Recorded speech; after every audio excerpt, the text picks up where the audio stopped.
I'm EVA QUISTORP.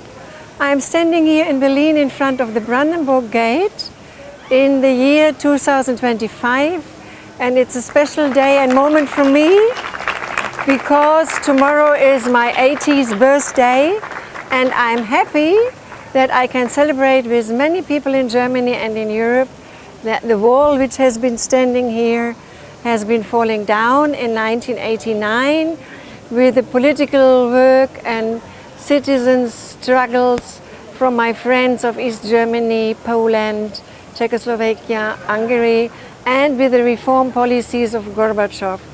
So I am a child of 1945, therefore the Brandenburg Gate means so much for me, because under this gate the Nazi troops went through, under this gate Napoleon went through. It's a historic gate, and I'm so happy that I'm part of the generation which could struggle for peace and democracy in Europe, and which could struggle for anti-colonialism and women's rights and human rights in the whole world. But all these rights which we have been struggling for are in danger now by Trump policies and Putin policies and other autocratic regimes. Therefore, I want to give you, with my 80th birthday, some hope that you can go on, that we shall overcome, that we can work together, black and white, women and men, and that hopefully Ukraine, Israel and Gaza, Congo, Sudan, and Afghanistan and other countries can live in peace and freedom. I'm standing here in front of the Brandenburger Gate in Berlin, which is my hometown since 1965, where I have been studying literature, theology, and politics. And I met Kennedy himself here, John F. Kennedy, when he came to Berlin in 1963. The protest against the Vietnam War, the protest of the women's movement for liberal rights and equality for women and for reproductive rights were important in my study times. And then, when there came the decision to build more nuclear weapons in Europe with the Reagan government, that was a historic moment for my life, because then I decided to join the new peace movement against nuclear weapons and organizing huge rallies here at Brandenburg Gate, but in the capital of Germany, Bonn too. And then I spoke at 1 million people marching in New York at the UN, 1 million for the disarmament of nuclear weapons and solidarity and freedom for the people. We had rallies in Rome, in Paris, in Athens, in Madrid, in Paris, and at the same time there was a growing Solidarność movement and the Charter 77 and dissident movements in East Germany, Hungary and other countries. And then in '87 Gorbachev took power in the Soviet Union, and that was a big historic chance for Russia, for the Soviet Union, for Eastern Europe, for Germany and Europe, and for the whole world. And we are very thankful to Gorbachev and all the protest movement in Eastern Europe, because all these young tourists here, they could not be here without that reforms from Gorbachev and the struggle of Solidarność and Women for Peace in East Germany. They are the generation who should be lucky and thankful that they got this chance for much more free traveling, better living together and cooperation in the whole world. But this cooperation is in danger by different crises and problems. One of the problems is climate change and environmental destruction. And therefore in 1979 and in 1980, I did not only build the international peace movement, but I helped to found the Green Party in Germany.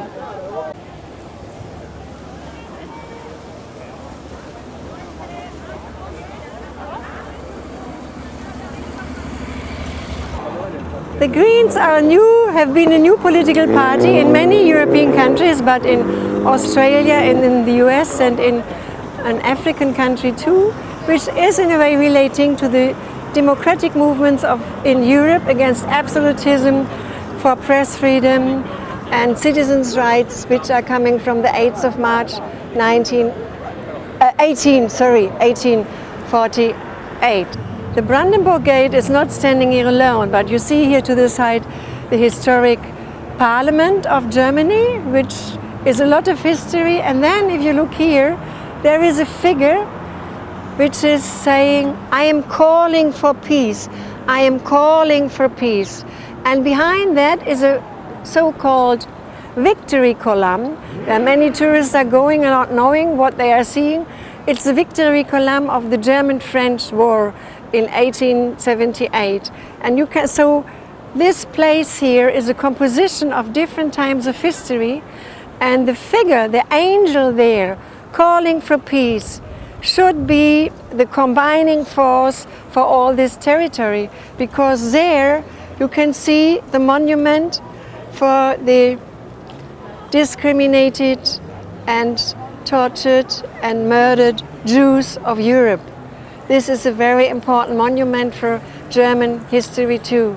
I experienced a lot of rallies of Turkish people against Erdogan and for a better regime. I have been standing here with many people from Iran in 2009 against the election betrayal. Then again, when the young women, Kurdish women, was murdered in Iran. We have been standing here, thousands of Iranian women and people and Germans together. We have been doing rallies for Ukraine here, huge rallies with the flag of Ukraine, blue and yellow, here at the gate. And you know, we have many ministries around. So it's interesting that we have a place for people, a place for people's power, where democracy can become lively, and we have different concrete issues where people themselves can be active on. We are standing here in front of Reichstag, the German parliament, since the 90s, after the falling down of the wall. And you see here the German flag, red, yellow, black, and the European flag. And for me, both belong together, because first West Germany, then former East Germany, could become member of the European Union. And I am very happy that we are cooperating in Europe on economic, ecological, social level, and now have to cooperate more and better on military defense level too. The European flag is a flag which reminds medieval Europe. It is the blue of Maria, the blue of the sky and the blue of the sea, but the blue of Maria and the 12 stars.